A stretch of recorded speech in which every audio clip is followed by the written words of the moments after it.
तेपोस्तपस्ते जुहवासनुराया ब्रह्मणचूर्णामृडन्तये।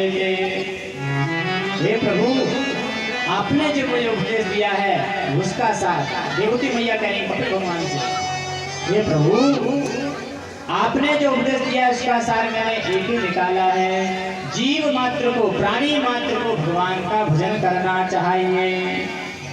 देवती मैया का शरीर कपिल भगवान के उपदेश सुनते सुनते सरता बन गया, सुध बुध भूल गई देवती मैया। तो भगवान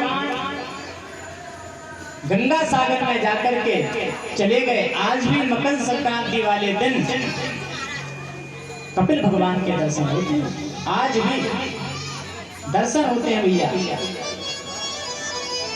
मनु महाराज की मध्यम पुत्री का चरित्र हमने सुना। आकृति का विवाह रुचि प्रजापति के साथ हुआ और प्रसूति का विवाह दक्ष प्रजापति के साथ हुआ। इनके 16 कन्याएं हुई, 13 धर्म को ब्याही, एक अग्नि को ब्याही और एक पितरों को ब्याही, और एक का विवाह भगवान शिव से हुआ जिनका नाम था सती देवी। अन्य कन्याओं को तो संतान हुई, पर जो भगवान शिव से ब्याही उनके कोई संतान नहीं। क्यों? किसी ने कहा भगवान भोले तो इतने भोले भाले हैं, जिसको जो वरदान देते हैं मन में आए जो कुछ मांग लो भगवान से सब दे देते हैं, पर इनके संतान क्यों नहीं है? तो एक बार की बात है, जब दक्ष को प्रजापति का पद मिला था तो एक बार ब्रह्मा जी को सभा में बुलाया। ब्रह्म सभा में आए दक्ष देखकर सब खड़े हो गए। सभा में आते ही सब खड़े हो गए, तो ब्रह्मा विष्णु महेश ये तीनों खड़े नहीं हुए। दक्ष को बड़ा बड़ा लगा। दक्ष ने कहा ब्रह्मा जी नहीं खड़े हुए, कोई बात नहीं, विष्णु जी नहीं खड़े हुए, कोई बात नहीं, पर ये शंकर भगवान है, ये तो हमारे दामाद हैं, ये क्यों नहीं खड़े हुए? इनको तो खड़ा होना चाहिए, ये क्यों नहीं खड़े हुए? तो ध्यान रखना, जो लोग होते हैं ना, कुछ लोग, उन्हें ये नहीं दिखता हमारे 1000 लोग सम्मान कर रहे हैं और एक व्यक्ति अपमान कर रहा है तो उसके पीछे पड़ जाता है। तो दक्ष आते ही सभा में कहने लगा सभी लोग सावधान हो जाएं। तो सभी लोग सावधान हो गए, शायद महाराज को बात बताने वाले हैं। सभी लोग सावधान हो गए, कहने लगे भैया जो लोग सम्मान करना नहीं जानते, जो भस्म लिपटाए रखते हैं, जिनके वस्त्र आभूषण केवल सांप बिच्छू इत्यादि आदि हैं, वो क्या जाने किसी का सम्मान करना। किसी ने कहा भैया जब इतने बुरे थे भोले बाबा, उनके साथ विवाह क्यों किया?